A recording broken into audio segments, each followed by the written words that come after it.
Good evening and welcome to Peoria City Council meeting. I hereby call the meeting of March 24th, 2026 to order.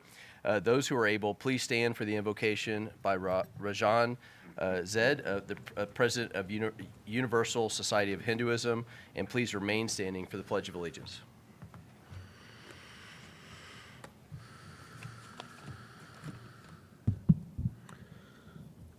Starting with Gayatri Mantra, which is considered the most sacred mantra of Hinduism, I shall be reading from ancient Hindu scriptures, some as old as 1500 BCE, then interpreted in English. Om Bhur Swaha Tat Saviturvarenyam Bhargo Devasya Dhimahi Diyo Yona Prachodayat. We meditate on the transcendental glory of the Deity Supreme, who is inside the heart of the earth, inside the life of the sky, and inside the soul of the heaven. May He stimulate and illuminate our minds. Astoma Sadgamya Tamsoma Jyotirgamya Mrityor Mamratam Gamya. Lead us from the unreal to the real. Lead us from darkness to light. Lead us from death to immortality. Tasmada Sakta Statam Karyam Karma Samachara Sakto Hyacharan Karma Parmapanoti Purusha Karma Nevahi Samsiddhi Mastita Jankadya Loka Sangreha Mevapi Sampa Shankar Tumra Hasi. Strive constantly to serve the welfare of the world by devotion to selfless. One attains the supreme goal of life. Do your work with the welfare of others always in mind. Om Saha Navavatu Saha Novanaktu Saha Viryan Karba Bahai Tejasvi Navadi Tamastu Ma Bidbisa Bahai. May we be protected together, may we be nourished together, may we work together with great vigor, may our study be enlightening, may no obstacle arise between us. Samniva Akuti Samna Hirdhyaniva Samnamastu Vomano Yathava Susa Hasti. United your resolve, united your hearts, may your spirits be at one, that you may long together dwell in unity and concord. Om Shanti Shanti Shanti. Peace, peace, peace be unto all. Om. Thank you.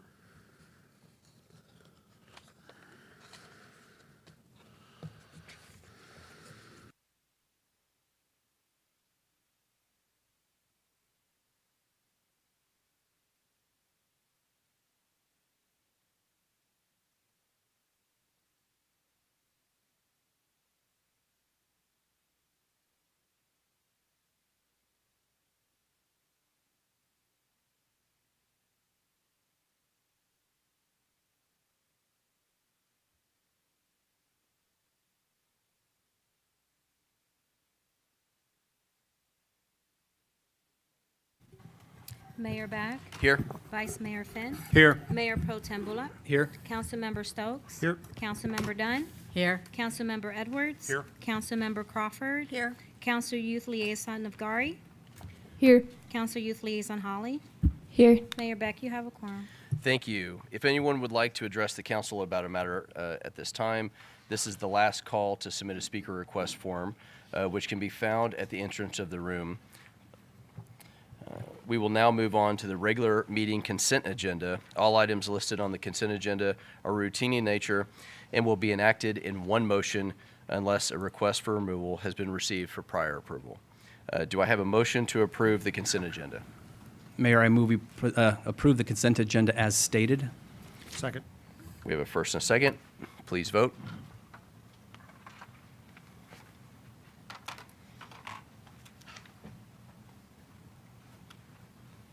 And it passes 7-0. Thank you. I now recognize City Manager Mr. Mike Faust to introduce 11R.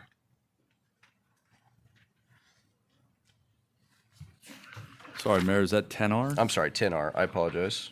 I knew we were moving quickly, but Mayor and Council, before you today is Ordinance 2026-08, proposing an update to Chapter 14 of the City Code related to electric bikes, electric stand-up scooters, and motor-driven cycles. These amendments clarify regulations and support safer use of these devices in our community. Tonight, Deputy Chief Doug Steele and Commander Jason Tarrant are here to present proposed changes and request your consideration and approval. Deputy Chief, thank you. Got to remember to push the button. I apologize. Thank you for having us today. This has been an opportunity to go through some of our city code to address an issue that's been brought to the attention of the police department regularly, also to the community in reference to the prolific expansion of e-bikes, motor-driven cycles, and electric motorcycles in our community, and some of the concerns the police department has in reference to Arizona state law and the consistency within our code. The reason we're here today is really to address a few things, really to look at our current code. What is it addressing our e-bike in the community, in addition to making sure that our community was safe, we're following established rules, we're following state law. In addition to, are there some areas that we could help the community and understand what the rules should be and what the rule of law is in reference to these bikes. And so hopefully today, Commander Tarrant and I can kind of go through what our proposed recommendations to code. We work closely with our city attorney's office, our prosecutor's office, our parks and recs, and to try to come up with what we feel is a reasonable response to the issue of e-bikes.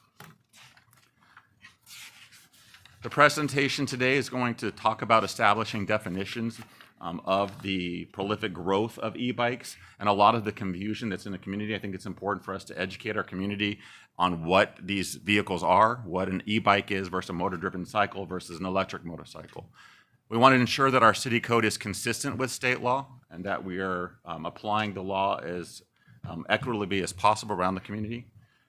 This is to promote public safety for riders, for pedestrians, and our motorists, ensuring that individuals that are on these bikes are following appropriate laws and making sure that we're doing so safely with safety equipment. And then finally, clarifying operational rules for enforcement, what the community can expect from the police department in our city as we're addressing e-bikes. Probably the most confusing thing in reference to our e-bikes is what actually is an electric bicycle. And this is clearly identified in state law under Title 28.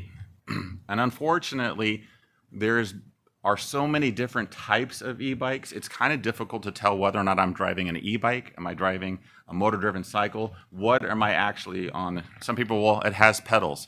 Well, that's not entirely true. The reason I chose these pictures is these are all, by definition, by state law, e-bikes, but not all of them have pedals. They don't all look the same. It's not something that you can just look at and generally say, oh, that's an electric bicycle or that's a motor-driven cycle. So I kind of would like to try to explain the best that we can on what you should look for if you're actually looking to purchase or you have one of these bicycles. An electric bicycle has three classifications, the class 1, 2, and 3. It's basically an electric motorized bicycle that is under 1 horsepower or less than 750 watts. It generally can go less than 28 miles an hour. And I know in our communities today, you're seeing people go flying through, and it's a lot faster than 28 miles an hour. Those are not e-bikes. Those are in a different category, which we're going to go into more detail. But as a general rule, it's difficult for law enforcement just to look at a vehicle and say, that's an e-bike. It's more difficult than that. What we ask parents to be aware of and our community to be aware of, you need to know what you're buying and know what, in fact, is legal on the streets. And so we're hoping that we can provide that. But the key is less than 750 watts, less than 1 horsepower, and generally will go less than 28 miles an hour. For point of reference, somebody that's recreationally driving their bicycle, they recreationally ride a bicycle about anywhere from about 10 to maybe 20 miles an hour as you're generally riding your bicycle. If you're riding in a group and you're a little bit better bicyclists, they're generally going to run about 20 miles an hour to maybe almost 25 miles an hour, and you'll see larger groups riding that. Professionals are riding a bicycle about 25 miles an hour and higher on a flat road. So again, an e-bike is kind of be consistent with what you would see as a general bicycle as far as speeds. Any questions on kind of just the e-bike portion? The next is a motor-driven cycle. To be clear, these are defined in code and are illegal and have been illegal to have on the streets of Peoria. We are not changing code. We're just trying to clearly identify what these are.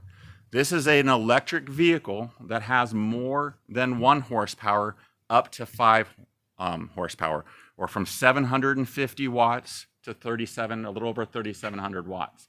This is the confusion. This is the problem that law enforcement sees regularly. These vehicles, excess of 60 miles an hour. You'll see them on sidewalks, you'll see them on the streets. It is currently illegal and has been under state law to have these on the street. If you were to be riding these by state law, you would be required to be at least 16 years old, have an Arizona driver's license, have a motorcycle endorsement, and if you're under the age 18, have a helmet on and the other proper safety gear.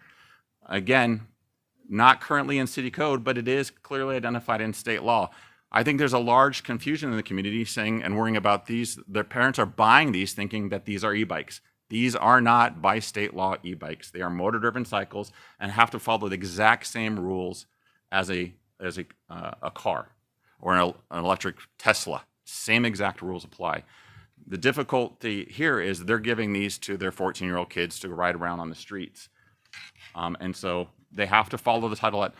Major issue on motor-driven cycles is Arizona Department of Motor Vehicles and ADOT say that in order to have this on the street, you would have to have it registered, licensed, insured. You can't. They do not have VINs. So there's a gap in the way the law has written and what the manufacturers are building and developing, and those bicycles or e-cycles or motor-driven cycles, rather, do not have a VIN, do not have the required things needed for the state to license and register on the streets. Therefore, they are legal to have on the streets. Where can these be? Out in the desert. When you're riding in areas that you're allowed to ride motorcycles, that would be an appropriate place for something like this to be. But not within the city of Peoria streets, not on our sidewalks, and definitely not in our parks. The next is actual electric motorcycle. These are for those vehicles that are over 5 horsepower. They're even faster than the motor-driven cycles. They generally look more like a motorcycle, but it is also difficult to tell. If I showed you the previous picture, excuse me, oops, back. I'm going the wrong way.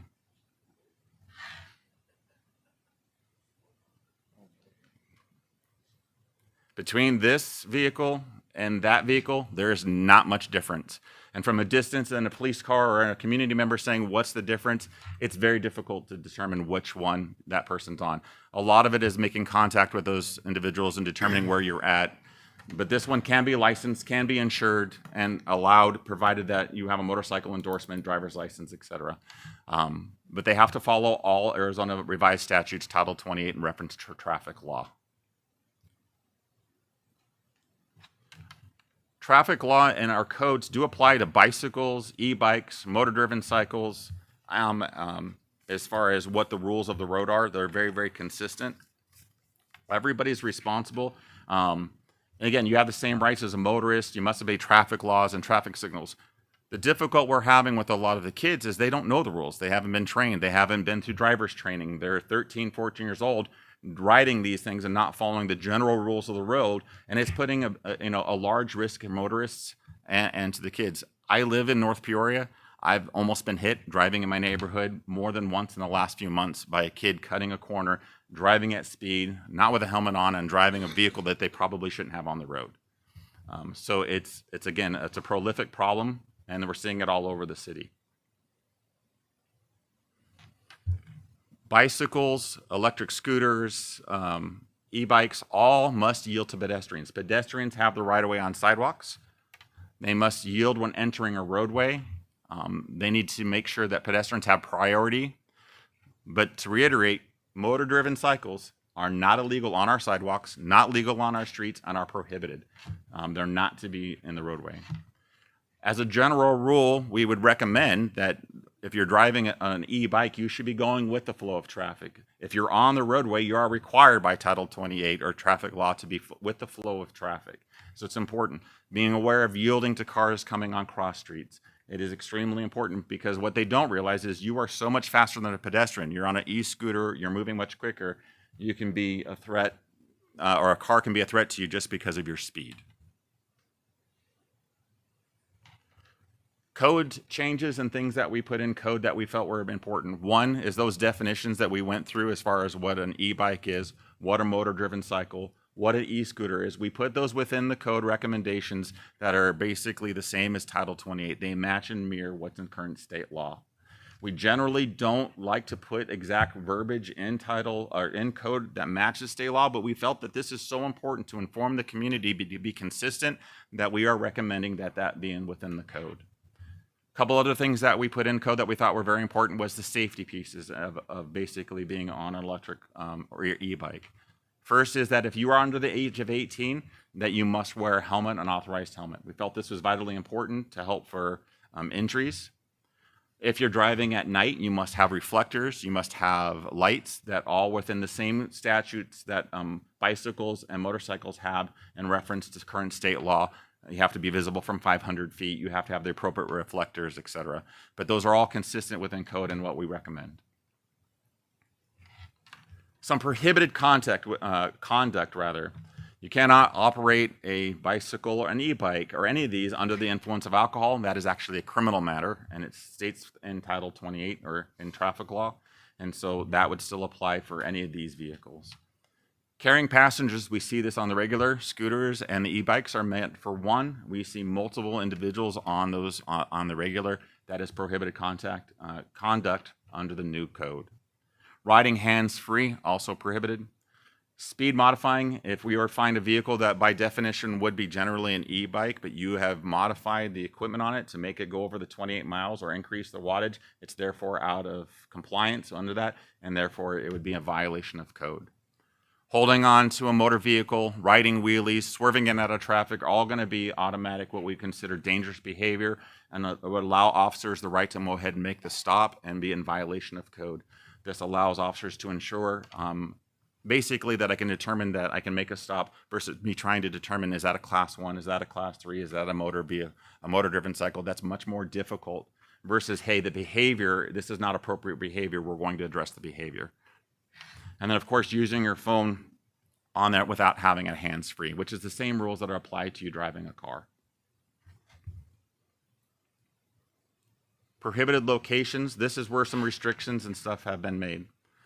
Sidewalks and designated businesses area where it's posted. Any private business or open to public businesses have the authority to go ahead and say, hey, we don't want e-bikes by signage. They're generally allowed on sidewalks, but any particular that decides to put signage saying they're restricting it, they would have the right to do so. A large thing would be to change the city parks. The recommendation from staff is that e-bikes, all e-bikes, motor-driven cycles have always been prohibited, but e-bikes, e-scooters, etc., would be restricted from city parks, community parks, sports complex, or municipal complex. They would no longer be authorized. It doesn't mean you couldn't ride your e-bike to the park, park it, chain it up like you would on any mobile bicycle, and use full use of the park, but these are not to be freely driven throughout the parks.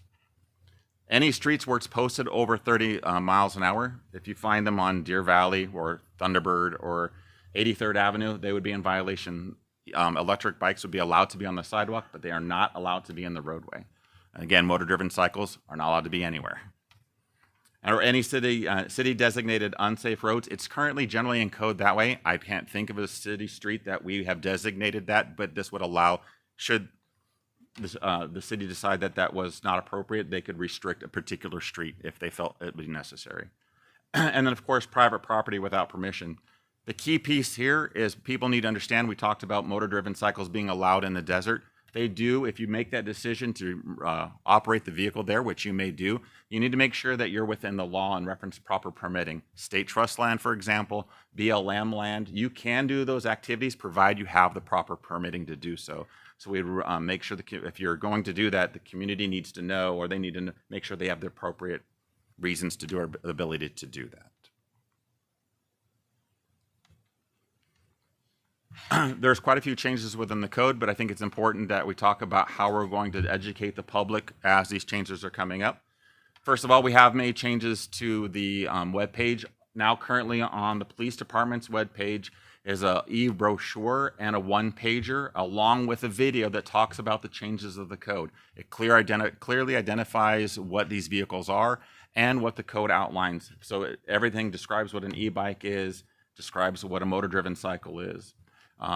The one page on the PDF, if council had an interest in utilizing that for help for communications, by all means, we'll provide that. That way you can provide it to the community as you have contact.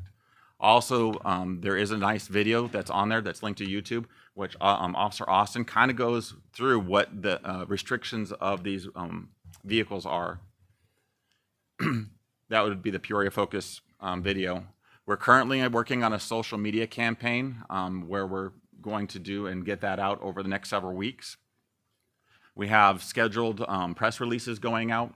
We're doing an interview with Peoria Independent to talk about should the council make the decision to enact the changes to code.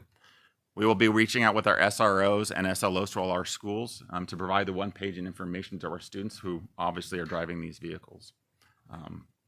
So that's kind of the way that PD is going to push as far as contacting the community and letting know the changes. In addition to, we generally, anytime there's a change of code, we do have some period where officers are going to spend time educating the public during contacts. However, motor-driven cycles are not illegal. They have not been legal. There is no change, and so those still will be enforced as we have been. So if a motor-driven cycle is on the roadway, it is driving illegal, and if you happen to be a non-licensed driver, it is subject to seizure, which we'll go here in just a minute. This is an example of the one page that will be provided or available. It kind of, again, breaks down to a lot of things we talked about and the relevant codes and laws that are applicable. We talked about the education campaign, and again, that's a training bulletin that provided our officers what our expectation of officers to make contact, the subjects that are violating the code and state law, and what we're doing. I wanted to point out specifically 283511, and that is a code that's in reference to was developed for people that are driving on suspended license, not having the proper registrations, insurance, and that's when that law was enacted. Basic, what it says is a peace officer shall cause the removal and either immobilize or impound a vehicle if the operator has not ever been issued a valid driver's license or a permit. If your child is on a motor-driven cycle and they are under the age of 16, they cannot have ever had a driver's license. We are required by law, a police officer is to seize that bike, which means we will either impound it or as a parent call you up to come and get it. If we can't get a hold of it, we will seize that bicycle and subject to fees if that was to be impounded by a tow company, which is what happens on a 283511 seizure. But that's the way the law is currently written. And so you are driving a motor vehicle without a license and never have had a license, we're required to seize by law. There's a second code to that, and that is how do you get that bike back should we seize it? It's 283512 is the code. And that particular code says that you have to provide registration, proof of ownership, which is going to be very difficult when those vehicles cannot be. So by law, there's a problem there that it's going to be difficult. So we do not want to seize your bike. Don't have it on the street is what we're trying to say. But we will have to, by law, seize it if you're not responding and able to take possession of that bike. So it's important. Violations of the city code are civil violations. They'll be enforced and written tickets just as any other traffic violation. DUI, again, we talked about as criminal. One key also piece that we added to the code is this: parents and guardians may not knowingly permit these violations. If there's evidence to show that, you can be cited as well, not only the operator, but the parents for allowing this to go on after an education piece has gone on and we knowingly know that they've done it. This is going to be our campaign. You wouldn't give your keys to your 10-year-old. And that's exactly what you're doing when you're giving the keys to a child with a motor-driven cycle at 50 miles an hour on the roadway. And so it's kind of important. So know the rules and the responsibility of being a responsible owner of these vehicles. And with that, Commander and Tarrant and I would be happy to answer any questions. There's a lot, I'm sorry. Councilmember Finn. Thank you, Mayor. I just had one follow-up question. There was at least one slide that listed bicycles and the rules associated with bicycles and electric bikes and I think electric scooters. And then in a couple of the other slides, it just said electric bikes and electric scooters. For example, being on a road, it's prohibited being on a road that is posted speed limit above 35.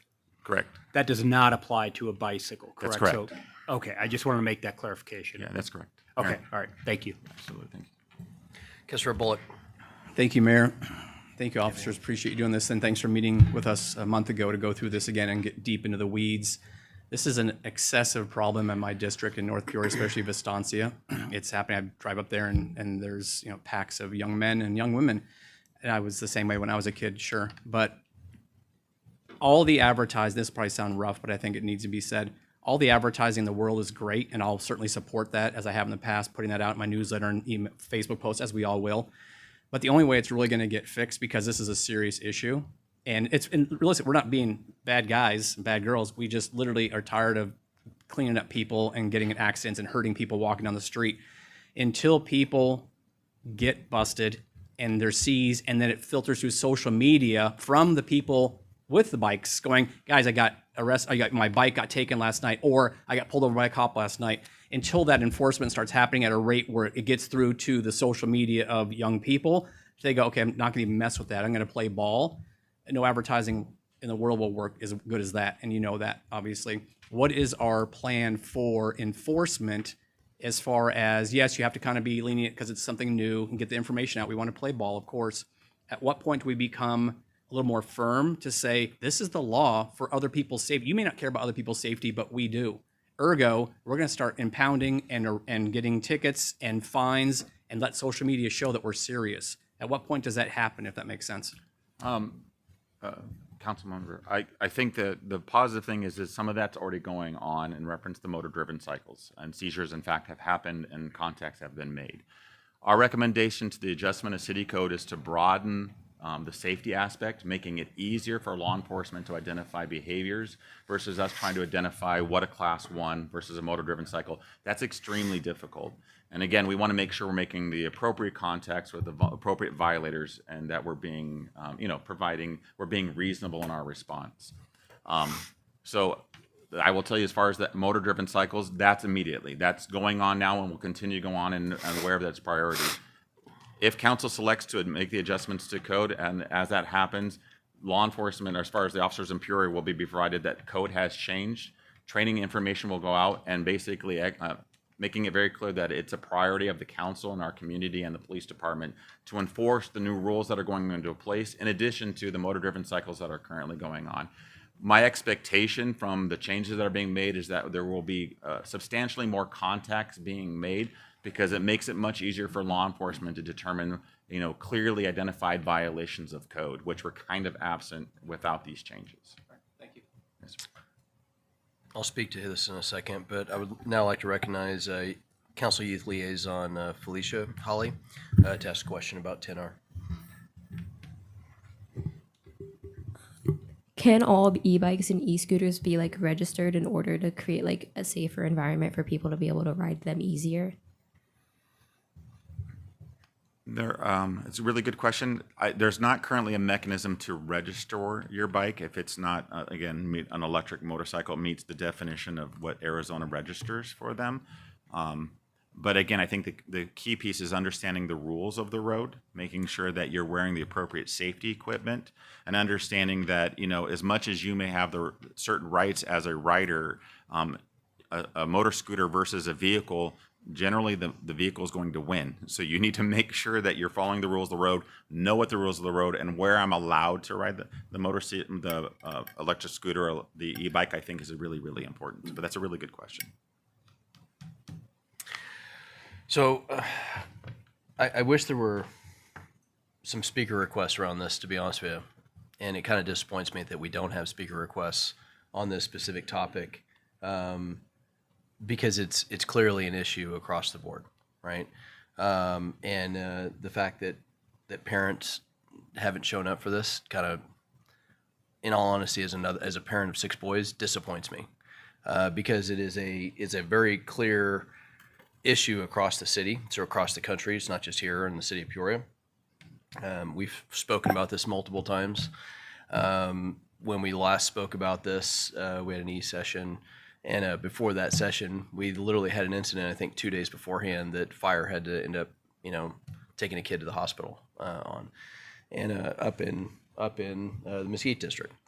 And it happens all over. We literally was driving to the city offices yesterday for a meeting, and I got passed, and I, was doing 30 miles an hour, and I literally got passed by 2 kids on an e-bike, literally in front of City Hall yesterday. And they were together, and and one was hanging off the back, and that you just automatically go, this is going to end up turning into something bad, right? So as adults and as parents, we see these things happening, and for us to not do this, we use the word fiduciary when it comes to money, but what do we use as a term for our parenting skill set, right? As our responsibility as parents, as our responsibility as adults, knowing that this is going to happen.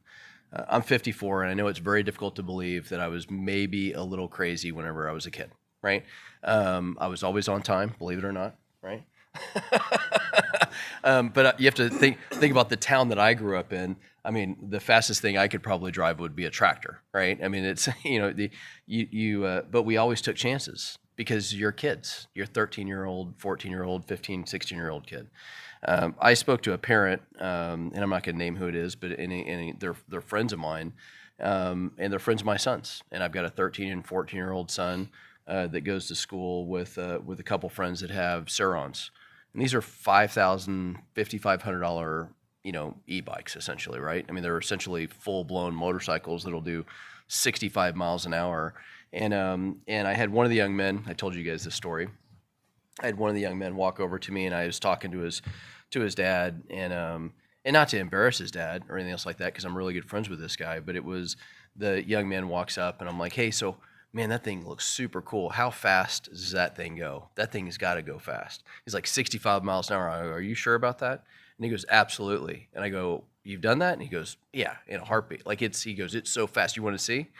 And his dad's looking at me like, man, I'm totally busted right now. And the problem is we know that our children are going to do those things. They're going to go. And at 13 years old, we do not have the skill set, unless you're a trained driver and you're on some type of karting system and that's what you're doing. The problem is at 13 years old, you don't have the mental capacity to make those decisions driving in and out of traffic. And frankly, you don't know what that other driver is going to do. And then the cursory effects of that, of weaving in and out of traffic, doing wheelies on Happy Valley Road, which I've seen and had them pass us and do that type of stuff, it happens all the time. So the reason I wish that there were more speakers from parents is because we need parents to really recognize and understand this is a serious issue, and it's not an if, it is an absolute when we are going to lose a child. And then for us to sit here, or you to sit there and not do something about this, is bothersome. It's our absolute responsibility. It's what we're elected to do. So it's with that, thank you for the presentation, and thank you for all this stuff. Tell Austin, great job. Because I know that he's been doing some great work with this. Council, do I have a motion to approve agenda item 10R? Mayor, I'll motion for approve 10R. Do I have a second? Second? Please vote.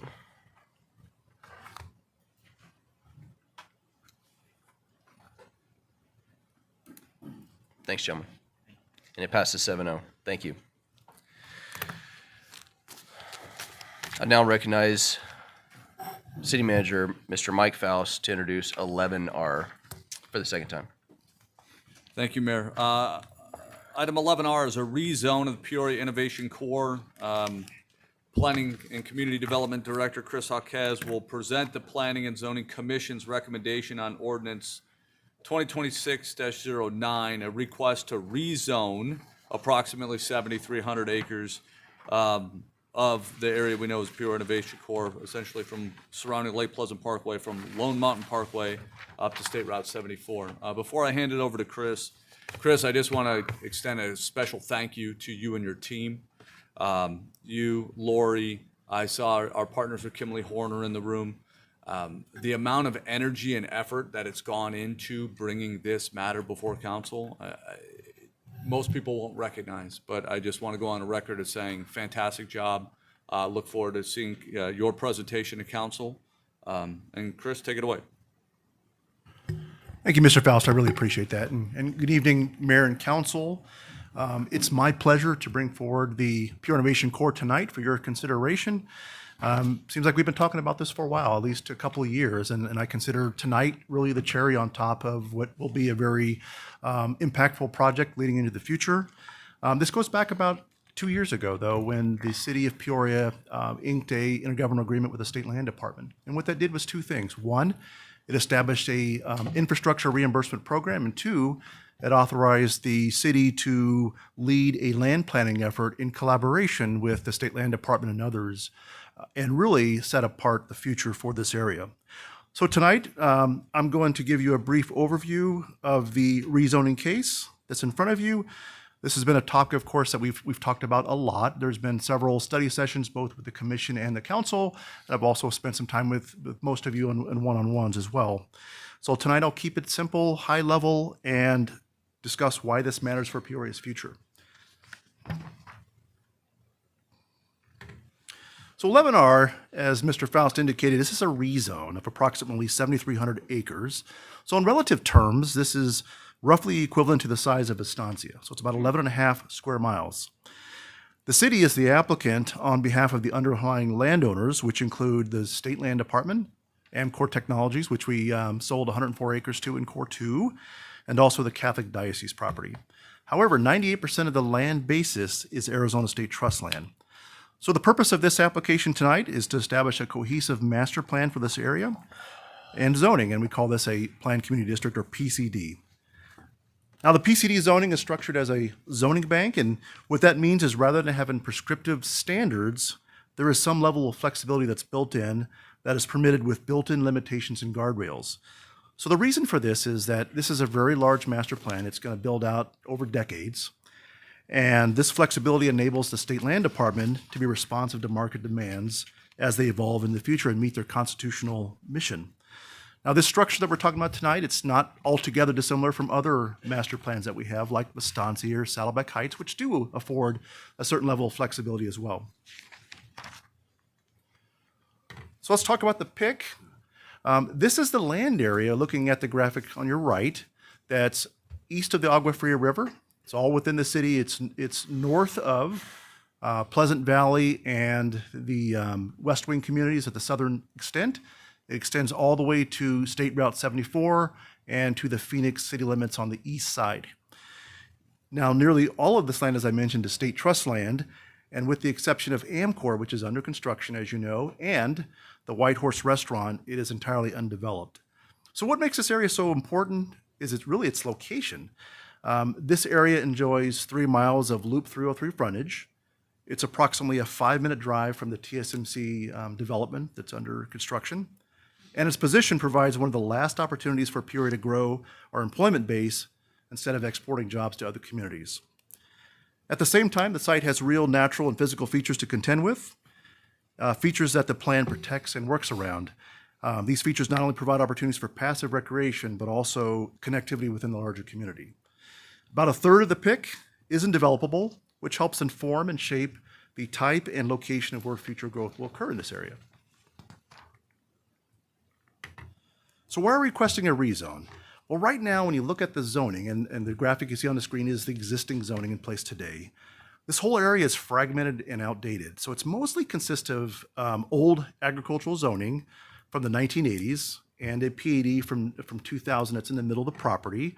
That PAD was established for industrial and business park development that predated and was later bifurcated by the Loop 303 corridor. But this request pulls everything into a single planned community district. So it provides us one cohesive master plan that provides for clear expectations for land use into the future, coordinated infrastructure program, and standards that protect sensitive areas and guide responsible growth. So this not only protects the city from fragmented and disjointed development, it enumerates the priorities of the community and provides for a long-term development certainty. So as we approach the PCD, the Peoria Innovation Corps, there were 5 themes of the project. Compatibility with existing neighborhoods. Now, the area that borders Pleasant Valley and West Wing, it was really important that we had a compatible, what we'll call edge condition there. So the plan builds in not only a 1 to 2 mile stretch of residential land use, so extending from the southern limit, going up 1 to 2 miles north, all residential land uses. So as the area extends northward, you will see varying types of residential product types as you get closer to the Loop 303, which is where we forecast the desired employment and commercial growth in that area. But we also have standards for edge conditions that abut those existing developments that provide for an equivalent or greater standard. Equally important is protecting the Loop 303 corridor. So this council and prior councils have long articulated the goal for the Loop 303 corridor to be the long-term economic driver and just not another residential frontage. We want to avoid some of the mistakes that perhaps are made along the Loop 101 corridor. So this plan places employment, commercial uses, and taller buildings where the market will actually support them along with Loop 303. One of the elements of the PCD is to restrict residential on key parcels along this corridor for compatibility, but also to prevent these corridors of being absorbed for residential use. And so the two polygons that you see located along the 303 there, those are parcels that would restrict any type of residential growth in those areas. In addition to residential restrictions, there are areas along this corridor that are particularly suitable for additional flexibility. Again, this corridor is envisioned as a job center, and this is where you would expect the intensity. The PCD proposes the idea of a height overlay. So on these specific parcels, it allows for additional height allowances that would not be available to other areas of the Peoria Innovation Corps. So remember, west of Lake Pleasant Parkway, as you're driving up there, there is a bluff, and there's a sharp drop of about 60 to 70 feet. This is where the greatest height allowances occur, as that area sits in a depression as you go out to the river corridor. So altogether, the Lake Pleasant Parkway Loop 303, this is a major junction, and it's not dissimilar from what has occurred at other major junctions like the Loop 101 in Scottsdale, or the Loop 101 in I-17, or the Loop 101 in Indian School. So those are also major junctions with similar levels of intensity. It's also important to protect the city's investment in Core 2. That's the area between the 303 and the CAP Canal. As you know, we won the state land auction last year. We now hold a certificate of purchase. So AmCorps is currently constructing on 104 of those acres, and the remaining land allows us to shape a strong employment base for this entire region. It's also important that there are reasonable limitations on land use. So in the PCD, in the zoning document, we have addressed concerns with specific land use types such as battery energy storage facilities and data centers. Particularly with the latter, there's been a lot of discussion in the media. They're resource heavy, they're low on job generation, so they're no longer broadly permitted here without restriction. The way the PCD is structured, it points to our zoning code as a base, and right now our zoning code's a little outdated. It allows data centers and mini zoning districts without restrictions. So we've decided that to handle that a little differently within this area. So this PCD, this relegates data centers to light industrial area. So if you look at the graphic, those are areas in purple on the western side of the area. But it does a couple things. It requires a closed loop or low water technology system.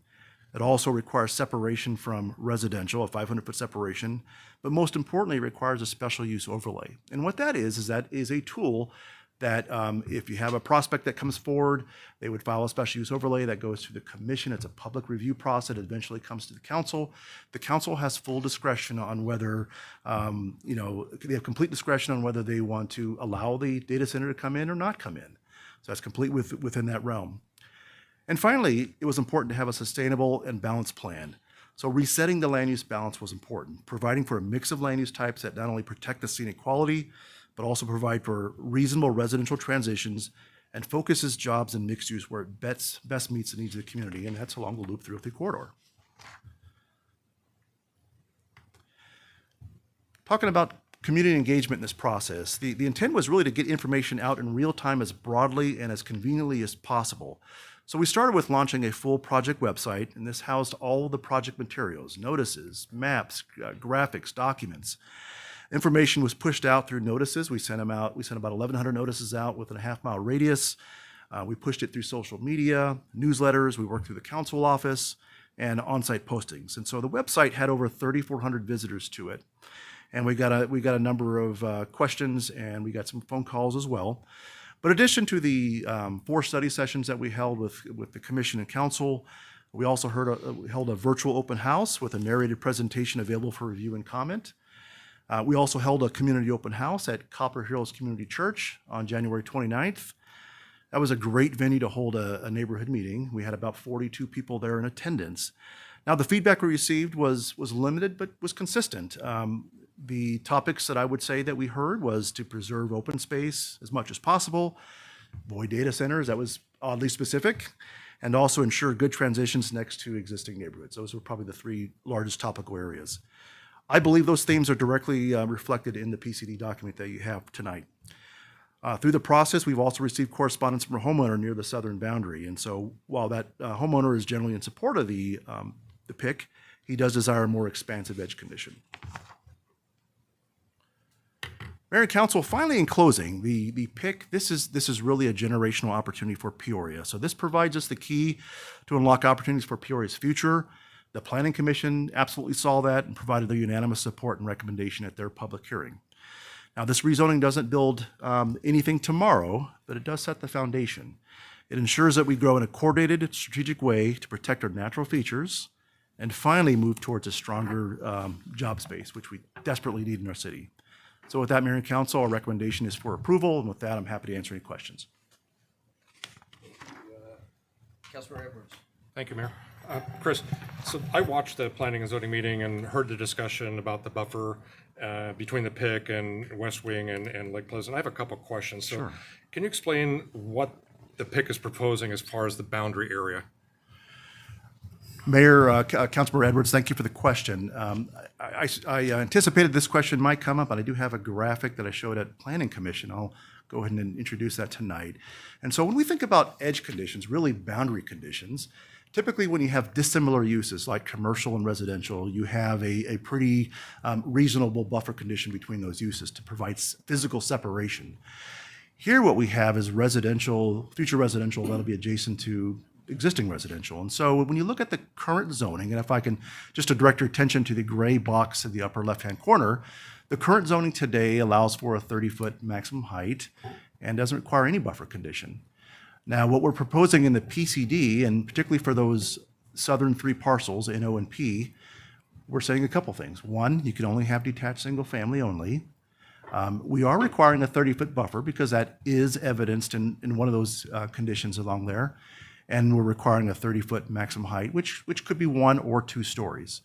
So again, what you're looking at for the rest of the graphic is we did research on what the actual conditions were out there in those neighborhoods and what the zoning permits.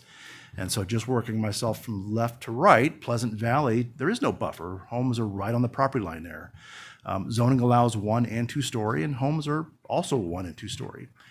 If you go east of Lake Pleasant Parkway, West Wing Perdera, now they happen to have a 30-foot corridor, a drainage corridor. The zoning does allow for 1 and 2 story, and while the edge condition is predominantly 1 story, there are some 2-story homes that are also along this condition as well. And along the eastern corridor, West Wing Alvamar, there is no buffer condition. Zoning allows 1 and 2 story, but the homes happen to be 1 story. There's just a handful of homes along that condition. So in putting forth this proposal, again, what our intent was to do was provide an equivalent or better condition that was out there today. Hope that answers your question. It does, and ask another question. So would landscaping be required, or would it be left up to natural, leaving it preserved natural? Mayor, Councilmember Edwards, great question as well. So what our code provides for is wherever we have areas that are not, roadways or basins, we do require landscaping. And so as we approach a buffer condition out here, we're going to want landscaping to be in there, but we're going to want it done in a certain fashion. So sometimes the industry uses terms like, they don't want a Disney desert out there where you have a certain tree in a soldier course format. We're going to want it to look as natural as possible. So not only does it have to have, desert and landscape material, but we're going to want it to be placed and situated in a way that mimics the desert environment around there and complements the area. Okay, thank you. Councilor Bullock. Thank you, Mayor. Thank you, Chris. And thank you for putting up with my hundreds of emails and phone calls and meetings about this. I appreciate that. So question for you, actually, two questions. First one is maybe more of it's a teaching opportunity or teaching moment for myself. And a lot of my constituents have been asking similar questions. You're going to kind of teach all of us here just real quick, if you don't mind. The existing zoning, there's always zoning that exists from prehistoric times, figuratively speaking, that existed a long time ago. There is concern, question, intuitiveness, quite honestly, about, hey, you guys are just slapping on whatever zoning you want. Can you kind of give us a little teaching moment, myself included, on it was X zoning, back in the day, And now we're putting on new zoning to take the PIC into its future. Can you give us an idea of why it's not just slapping it on there? I'm using a bad example, but that makes sense, hopefully. Mayor and Mayor Pro Tem Bullock, thank you for the question. Listen, I am aware of some social media traffic out there that has disparaged one of our staff members, and let me just say that it caused a lot of disappointment with me. I've got some other feelings, but I'll keep those to myself. Listen, at the end of the day, I'm accountable for any decisions that are made in our department, and I can tell you that we have a staff that work very hard. They care about the city, and they work with the highest levels of integrity. So in our code, we do provide for 2 levels of amendments, major and minor amendments. And so we did propose a amendment to an existing entitlement within the PIC that raised the height, and that amendment was classified as a minor amendment. And so there's a different process that goes along with that. And so a group, had umbrage with that decision and that classification, and ultimately they filed a suit with the city. And so the court did not, they dismissed that suit and upheld the city's position. We always work in alignment with the code and the law. And so the interesting thing, or the ironic thing really, is that one of the things that group was interested in was a very expansive public process. And that's, in fact, exactly what we're doing tonight. We've had a number of community meetings. We've had a multitude of study sessions. We've talked about this for the last couple of years.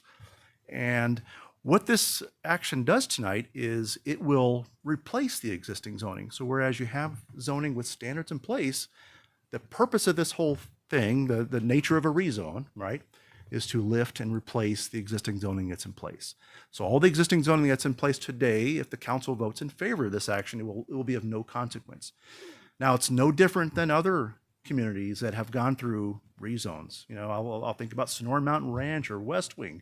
They used to have different zoning at one time.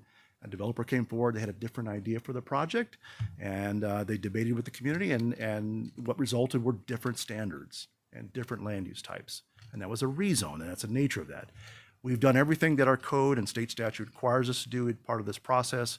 We're very proud of the product, and that's why we enthusiastically stand here with your seeking your approval.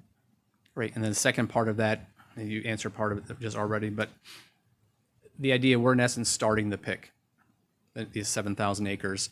The concern is, and again, teaching moment for myself as well, the concern is that we moved Amcor over there, which in my opinion was the right decision. I campaigned against that. And we can just pop anything we want over there. And the understanding needs to be, and for myself as well, is we aren't just going to start popping things over there at our leisure. They all have to follow city code. They all have to go through public process, and they all have to fit the need of the public, and that the public is always included. And you bring up an interesting point, is that I've been in the council for 14, 15 months now. I started publishing this in my newsletters May of last year. Yeah. And I've been done consistently about the PIC, what's going on. I've done presentations for all the homeowners associations. We had the community meeting at Copper Hills Church, all of that.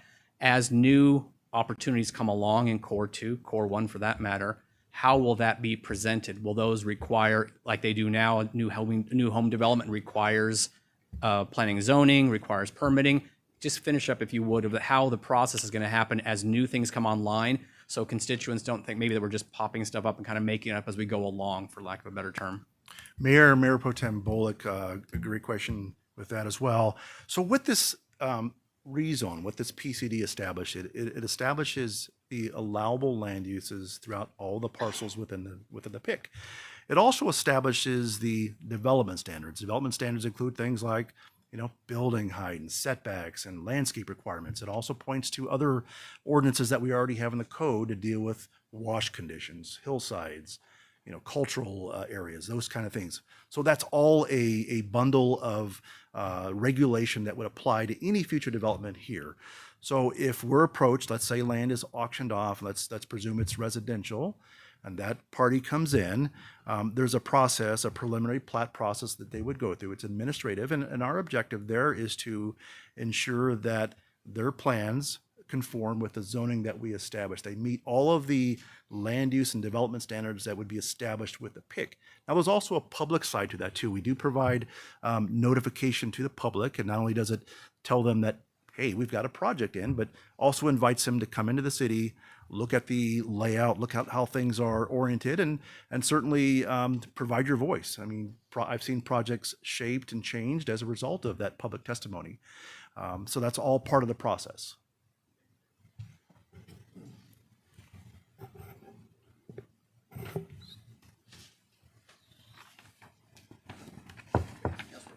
Thank you. I voodooed him right into my brain. Couple of comments and questions. One, great work on this. I'm saddened that one of your team members were disparaged on social media, so extend my apologies to that individual, please. But I think this is great work. I've been on council for 12 years. Is this the largest PAD that we have seen come across? Mayor, Vice Mayor of Fenn. Yes, in fact, it was Vistancia until the PIC came forward. Yeah. I was going to say, I don't recall seeing one quite this large. Yeah. The positive to me is that when people are asking what's happening at the PIC and what's going to go here and what's going to go there, it's now very clear in my mind that people can go and they can see that. And Matt talked, Councilmember Bullock talked about the process that went into that and the input. I was one of those 3,400 visitors to take a look at. I was not number one, but I was not 3,400th either. But I did go in there and look at that. I think it's a great tool for the public to go in and kind of see what is happening. So I see great positives with this. I wanted to ask you one question. Is there a downside to applying the PAD to this entire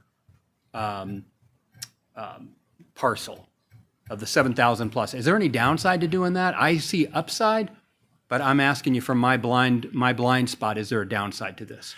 Mayor, Vice Mayor Fenn, in my judgment, no. I think there's only upside because, again, it allows us to avoid that, I mentioned earlier, fractured, disjointed development that may occur, but it provides for also this zoning tool allows us to tailor standards versus having prescriptive standards that might be in the code. So we can tailor those for some of those boundary conditions, data, land use types that we want to control differently than maybe the code does today that's more appropriate for this area. Yeah. So I see nothing but upside. Okay. Thank you. Any other questions from council at this point? No? We'll come back. So we're going to go through that process now. So everybody loves this part, right? We will now open to public comment. I have a speaker request here, Robert Kufis. Am I pronouncing that correctly? How about that? Yes. Got the first one right. Appreciate that. Thank you, Mayor, council members. Appreciate the opportunity to speak. Rob Kufis, 9210 West White Feather Lane, and I'm living immediately south of the parcel 1P in the Peoria Innovation Corps.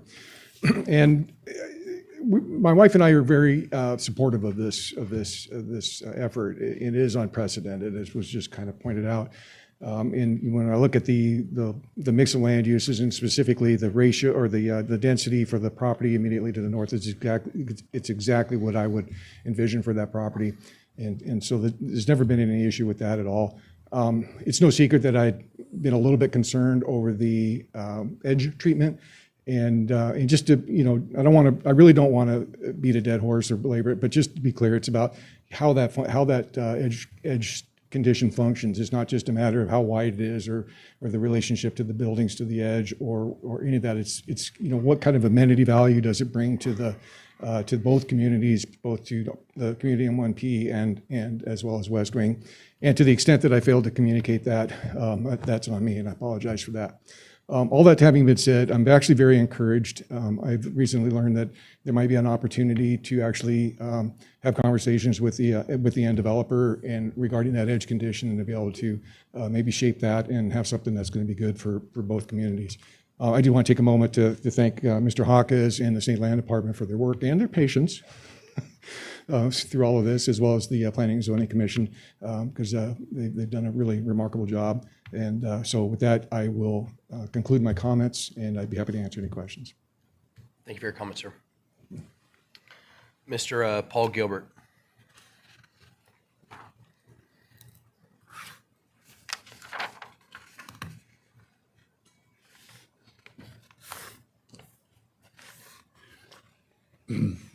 Good evening, Mayor and members of the council. My name is Paul Gilbert.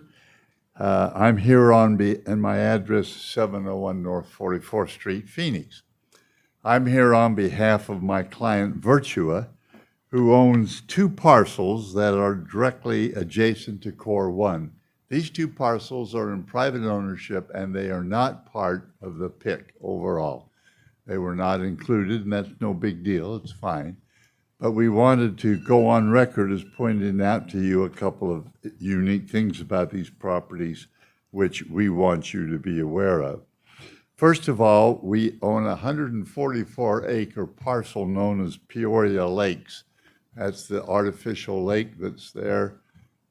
We own that property, and we want you to know that we also have a 14-acre triangular parcel located right at Dixoletta and North Valley Parkway. And we were asked by the city, we were processing a zoning case for that, and we were asked by the city to step down and withhold going forward on that case until you could have this PIC presentation, which we cheerfully did, and hoping that our goodwill will be remembered when we come back for the rezoning case. But we want you to be aware of those 2 parcels. So also, let me tell you, we're here in support of the city's efforts. I think this is a tremendous, I've been doing this zoning work for 45 plus years, and this is, I know a good product when I see it, and this is a good product, and I commend the city and your staff for the vision for doing this. It was needed to be done, and we are in enthusiastic support for it. Given the adjacency of our property, we are eager to see this land develop, obviously, and I want to specifically recognize Mike Faust and Chris Hawkes. They met with us personally and explained this, took us through it, explained the detail, and for that we remain appreciative and commend you for your efforts to reach out to us as well as the other neighbors. The 2 things we want to put on the record are, we want to remind the city that Peoria Lakes property is the subject of a special area plan. There is nothing in the PIC that derogates from that special area plan. We are planning on going forward with a density that is consistent with that special area plan. See, my time is up. The other point we want to make is that our special area plan density at 12 units per acre is the equivalent to the higher end of the core property to which we are adjacent, so there should be no problem with that. Wanted to make that known to you on the record. Very quickly, our second point is 92nd Street. We don't think 92nd Avenue. I apologize, sir. Thank you for your comments, though. I Okay, apologize. all Thank right. you. I'm wrapping up. 92nd Avenue needs to be looked at. Thank you very much. Like a true professional. Ms. Shannon Semo, thank you for your comments, sir.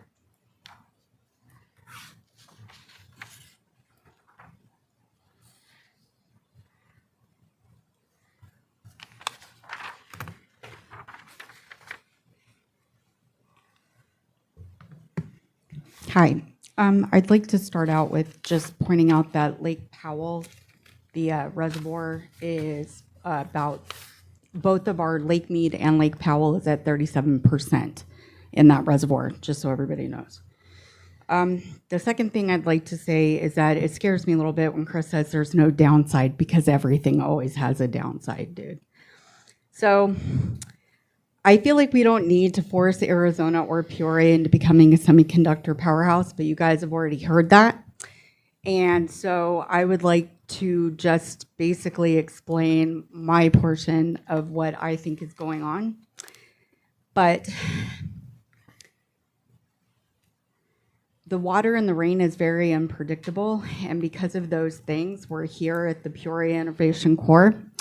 From the year 2000 through 2025, Core 2 was zoned for industrial heights, tapping out at 60 feet or about 6 stories, or even 48 feet in spots.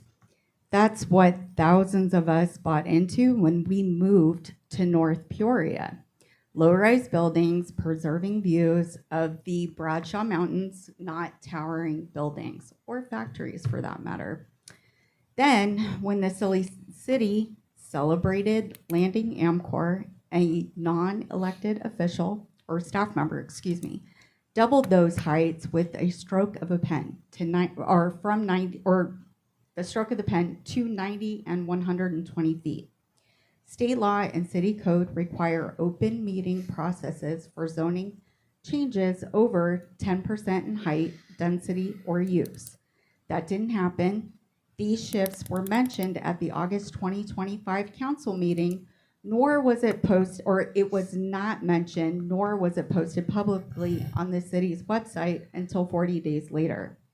Now in Exhibit 6, page 15 of the updated plan, it is escalated again. 13 areas rezoned with AmCorps allowed up to 135 feet over 13 stories. Nothing in Peoria reaches that height. A heavy industrial plant will dominate our skyline instead of the mountains. Communication has been equally as troubling. West Wing residents got no timely notice for the Copper Hills PIC promotional meeting. The HOA was only told 24 hours ahead, too late to alert residents. At the event, when asked directly about zoning changes, staff said only agricultural to general plan shifts, nothing on heights, yet Exhibit 6 shows otherwise. I would like to say that this is a government at its classic worst. Rush ahead without safeguards, create a problem, then layer on more fixes, more rezonings, and more solutions. Rinse and repeat. You guys have been Stillard in Tropic Thunder this. We don't have the infrastructure. Do you understand what I'm saying? Like we don't have it yet. And I don't know why we're forging ahead. I feel like it's like blind ambition and get it done at no cost, but the water is not coming. Have a good night, guys. Thank you for your comments, ma'am. Brian Greathouse.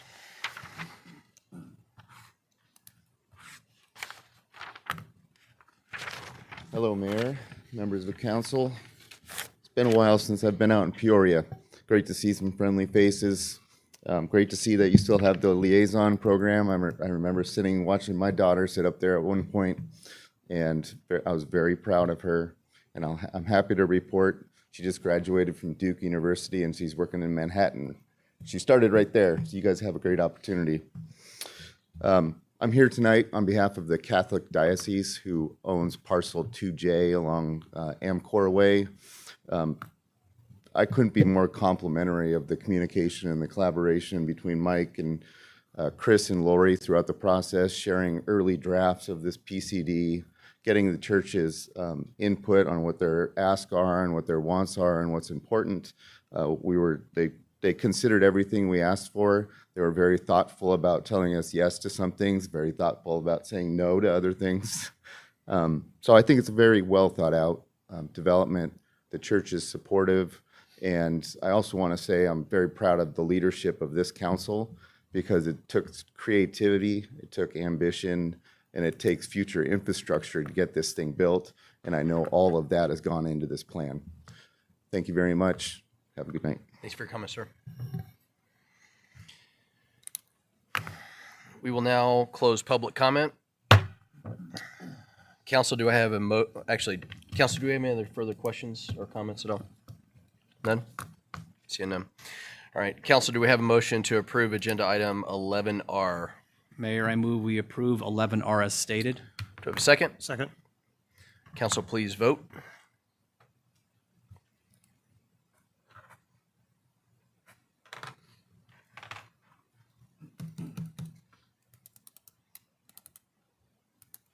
And it passes 7-0. Thank you. I would like to make one comment after this. So our staff is extremely diligent throughout this process. The hard part about being in public service, and I'm not talking about from the people up here, but I'm talking about the people that actually do all of the lifting, the people that shovel, if you will.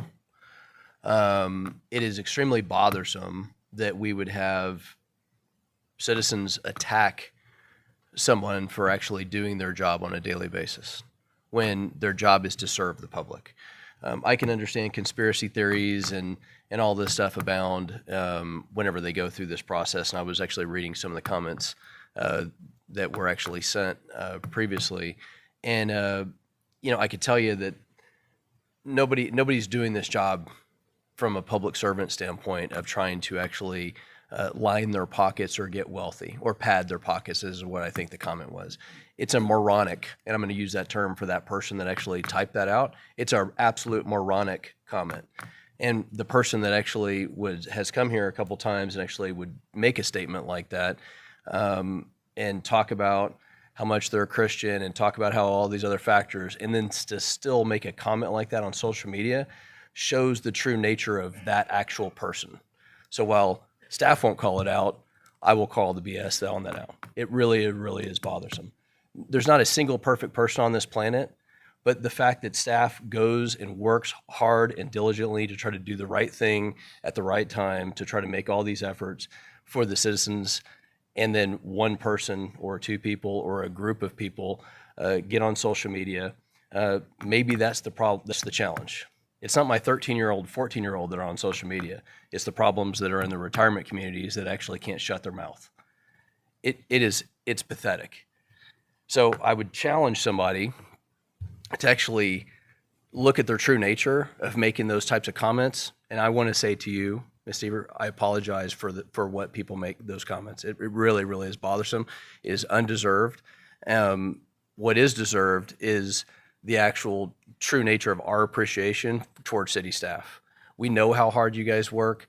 We know the sacrifices. You're here not with your families. You're here trying to do every single thing you can because we're blessed to have all of you actually do this type of work to try to look out for the citizens' future when they're not actually looking out for themselves.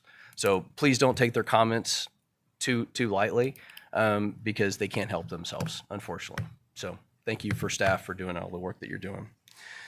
I now recognize City Manager Mr. Mike Faust to introduce 12R.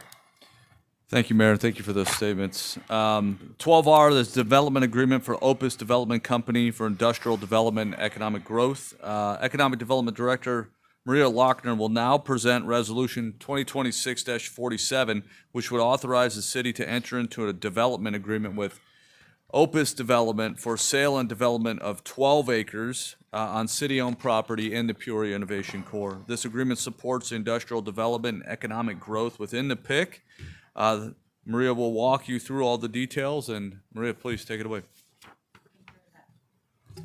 Thank you very much, Mr. Faust.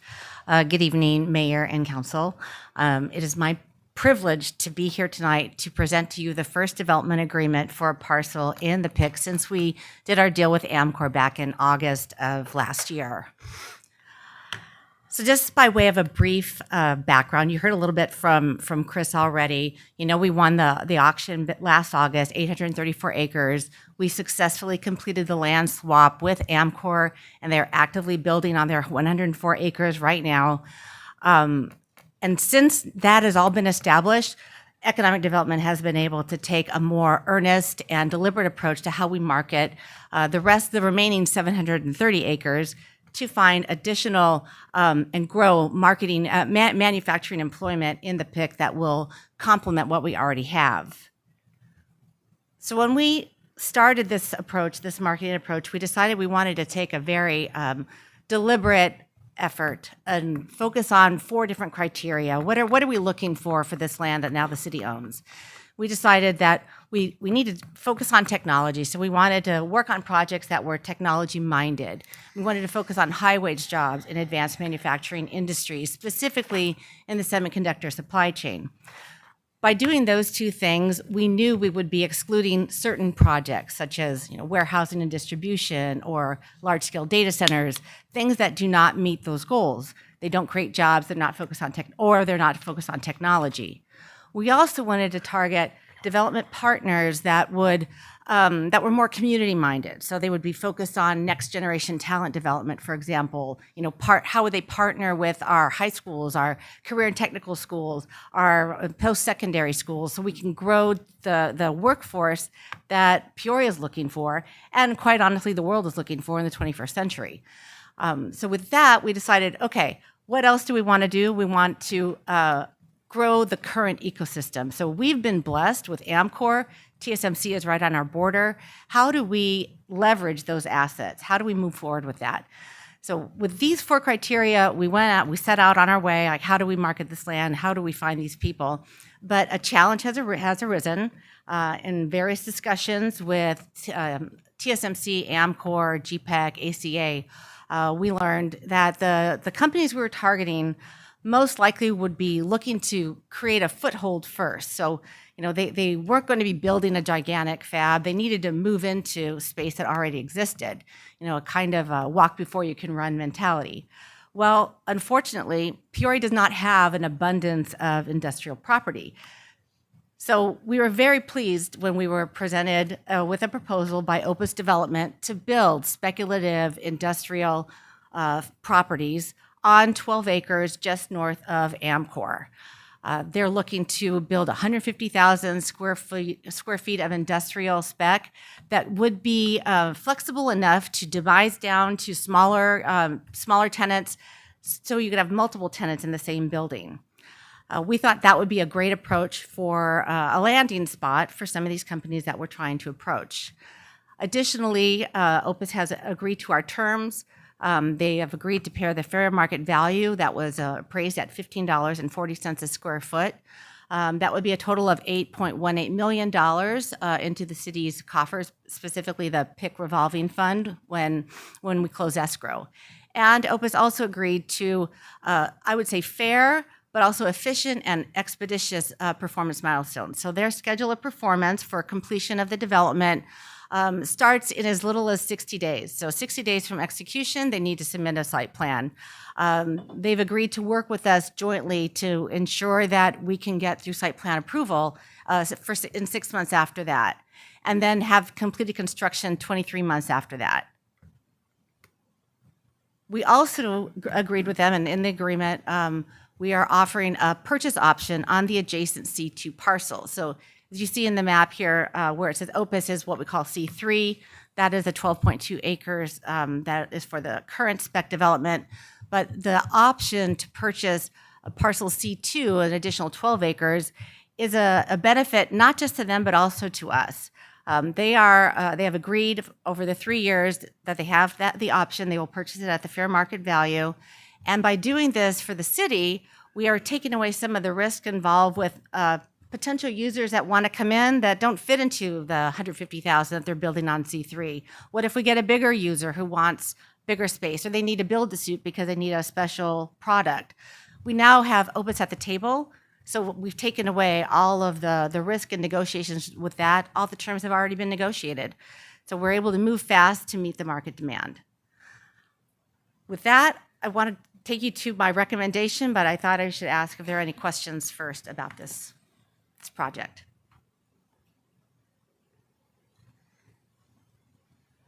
Mayor, I have one question.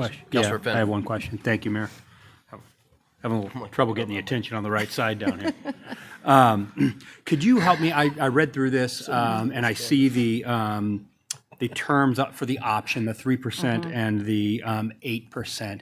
It's a little confusing for me. I'm not familiar with that terminology there. Can you just kind of help me understand how that language protects the city as well as potentially Opus? How does that actually work?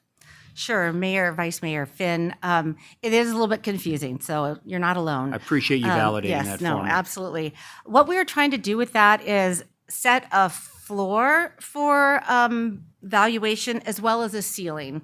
So OPUS for their part, for their investors and their capital partners, they need to know that it's not going to go crazy and triple in value, or they wouldn't be able to exercise it then.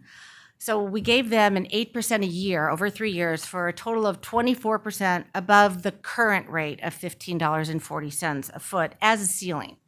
So fair market value up to that amount. In case if it doesn't go that high, then they don't pay that much, right? But if it goes more, then they only pay that 24% above the current market value.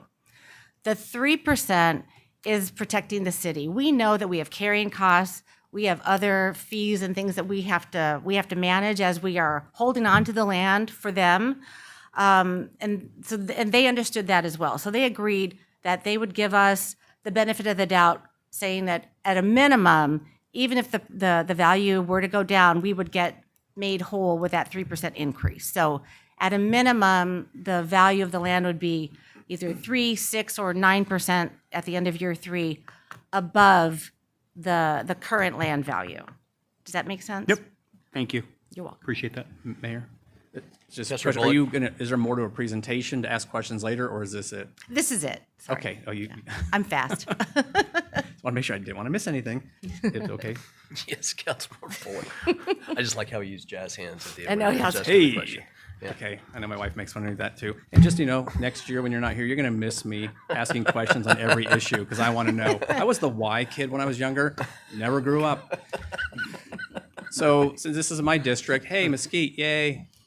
No, we love it. Yes. Help me understand, because this is a question I've received and I'll get more of it, and I completely understand where it's coming from, and I would think the same way if I wasn't on the council, haven't had the chance to learn more about what's going on. The big concern, of course, is, we don't have enough water. So I'm going to make a statement, and you can tell me, Matt, you're right or you're wrong. We cannot build anything in the state for that matter, but in Peoria, let's just keep it local. We cannot build anything in Peoria unless we have the water to do it under the 100-year water assured plan. Correct or incorrect? Mayor Pro Tem Bullock, if it's okay, I'll answer that one. That is a correct statement, right? So if we will not proceed unless we have water in accordance with our assured designation in order to move forward. I just will highlight for the broader community as this relates, and we'll hear more about this in our budget session tomorrow, right? The CAP reductions are in the news. We're responsible for that. We take that stewardship very seriously. So for this particular property, we have cap allocations, we have groundwater supply that we've already planned for, but we've also gone back to the state land department and had a very open conversation with them. In order for us to bring this amount of property to the market, we needed to work with them on securing that water future should the CAP reductions occur. So we just sent a letter to them late last week. They responded just this morning, and we're starting conversations of how they can participate in additional cap allocations to us, and or we can work together collectively on what it means to have developers, depending on the size of what that looks like, potentially bring water or pay for additional resources or contribute through impact fees or other cost contribution. So it's a great question. Number one, we will not proceed unless we can put somebody within the umbrella of our assured designation. We're not permitted to do that, and that's something we have to do. But secondly, managing our water portfolio and looking forward on acquiring water, it's something the city has done for decades, and it's something we'll highlight again tomorrow during the budget conversation to get into more detail on how we go about doing that. All right, awesome, thank you. So appreciate that. So yes. Yes. And second question is, that's good. And part of it is, as us as council members and mayor, we do a lot of research behind the scenes, and people don't see that, and that's okay, nor should they care, really. We're supposed to be doing our job of researching everything. Sometimes I bring stuff up because I want to make sure that I get a bigger picture, or I'm saying the right thing, or people hear from experts, so we're all on the same page. Last question on this is that will come up and has come up. Same thing that happened with Amcor and Vistancia, and when we moved it, is a fear of a high chemical user. So although you can't say who's going to be in this building, if it's approved and built, if all goes well, Can you give me some guidelines about how the city would approach that? Because there's that fear, and it's completely valid, of, oh my gosh, here comes potentially a heavy chemical user that is going to cause problems up in that beautiful north area there that was pristine. Can you talk me through that or talk me off the ledge on that? Yes, let me give it a shot. We were strategic in putting me after Chris Hawkes because what he just did and what you all just approved with the zoning and the land use planning is what really dictates what can go where. I mean, we're trying to put guardrails in as to what we want, what we don't want, or what we can accommodate, what we cannot accommodate. And any project that comes through would have to come through the same door as any other project anywhere else. I mean, the PIC is not different from any other part of the city that is, free from any process. So all the planning and permitting process would still go through the same formula. My pleasure. All right, So, thank you. Staff is recommending approval. So Yeah, I'll just council, say that. council, do I have a motion to approve 12R? Move to approve. Do I have a second? Second. I don't know why you would present if you didn't do that, right? Please vote.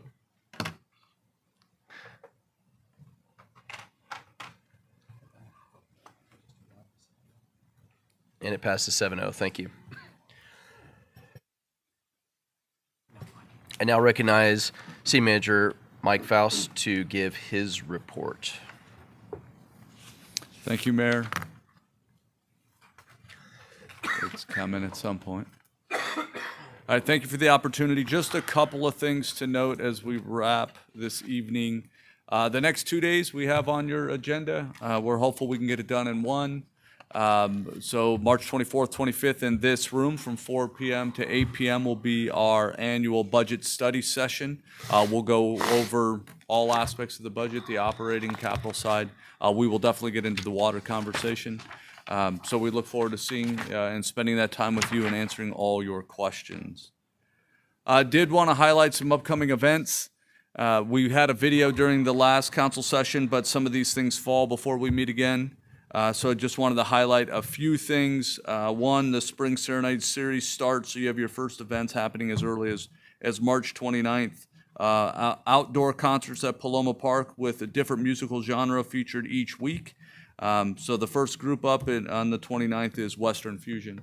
Also did want to highlight the 50th Dolly Sanchez Easter celebration. So that's coming up very quickly on Saturday, April 4th, and there's a change of venue. So historically, this has been down at the sports complex, but the new location will be here on the city campus at Centennial Plaza. I believe it'll even incorporate some of the front yard as well. So we look forward to using the new space here at City Hall completely. So we're excited about that. The last thing for me, Mayor, is to highlight a ribbon cutting. So just want to put this on the council's radar. As you may have seen driving on Grand and Peoria, the water tower is being installed. We've been told and we've confirmed that the water tower will be electrified and able to light up by the April 7th. So our strategy is to come to council that evening and then do a ribbon cutting after council session that night. We're very excited about this. This was a crazy idea that the team has actually figured out how to pull off, and it's something super unique to Peoria, and we're excited for that. Mayor, that's all I have this evening. Sometimes crazy ideas work out. Yes, sir. You know? So let me follow here. Report from youth liaisons. Felicia Holly. Recently, the Civic Engagement Committee has been concentrating our efforts on building partnerships with the Peoria Unified High Schools and some other ones as well, to also work with Tomorrow We Vote to hold voter registration drives. This is our third year doing this with them, and our goal is to hit all the schools in the district this year. That's awesome. Annika? The Youth Advisory Board has committed to attending all Park Fests in each district. So far, we have had the pleasure of participating in 2 Park Fests in the Pine and Ironwood districts. The events have been a great time to engage with residents, share information about our available services and opportunities, and foster community connection and neighborhood involvement. Thank you. Thank you. And next is the mayor's report. So we have, I don't know if we have, do we have anything? It's just that screen, right? That's pretty much all. Check that out. How about that? Our State of the City, Mayor State of the City is Peoria is hosting State of the City Wednesday, April 22nd at 6 p.m. Located at CCV Peoria campus, as we have for the last 2 years. The evening kicks off with the year in review video highlighting the great accomplishments that we've made over the last few years, and City Council's priorities on economic development, public safety, water security, and Peoria lifestyle. My family and I are also hosting Caldwell's Barbecue, so if anybody has not tasted Caldwell's, they should absolutely come to the State of the City, even though if you don't want to listen to me speak. We're providing food for anybody that comes from Caldwell's. I would tell you to try the pecan pie at the end. If you haven't, it's to die for. You can RSVP at peoriaaz.gov, State of the City. So with that, we will now go to next on the agenda is call to the public. As a reminder, each speaker will refrain from personal attacks, foul or abusive language, and will maintain a civil and courteous manner and tone.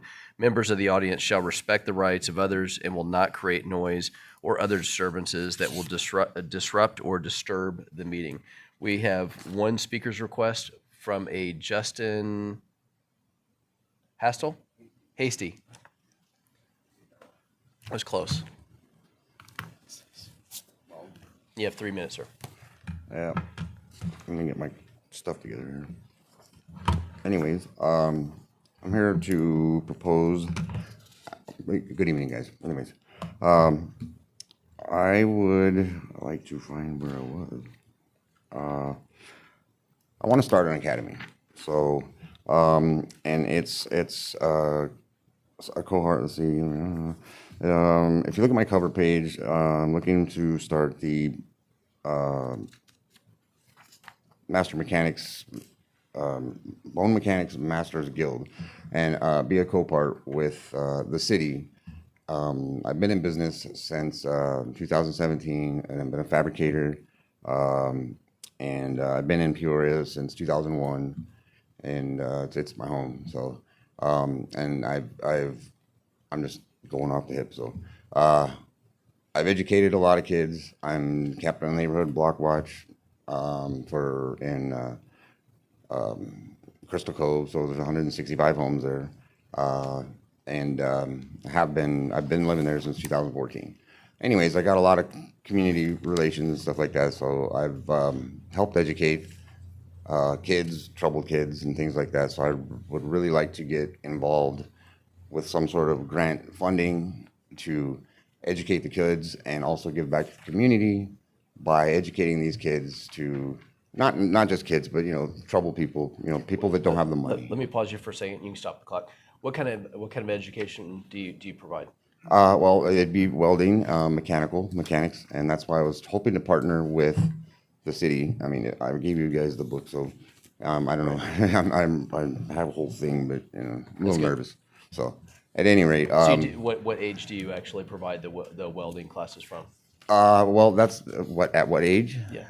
It would be. I'm hoping to co-part with the school districts and stuff like that, so I get something into the programs for the seniors, graduating kids, and stuff like that that either may not be able to afford things, or kind of they don't get great grades, but they're really good at certain, and let the counselors kind of have a referral program that's in the packet there somewhere, but with the documentations and the application process and stuff like that, hopefully leaning towards helping the probation department with people that are trying to succeed and coming through the system and stuff like that. So just making a better Peoria.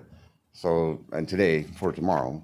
And essentially I have an 8-week program designed, and if I can generate 30 graduates, it'll generate $1.5 million, and I want to do it on city asset trucks, teaching them on the fleet servicing under obviously supervision and and everything like that. So it's basically a win-win for the city.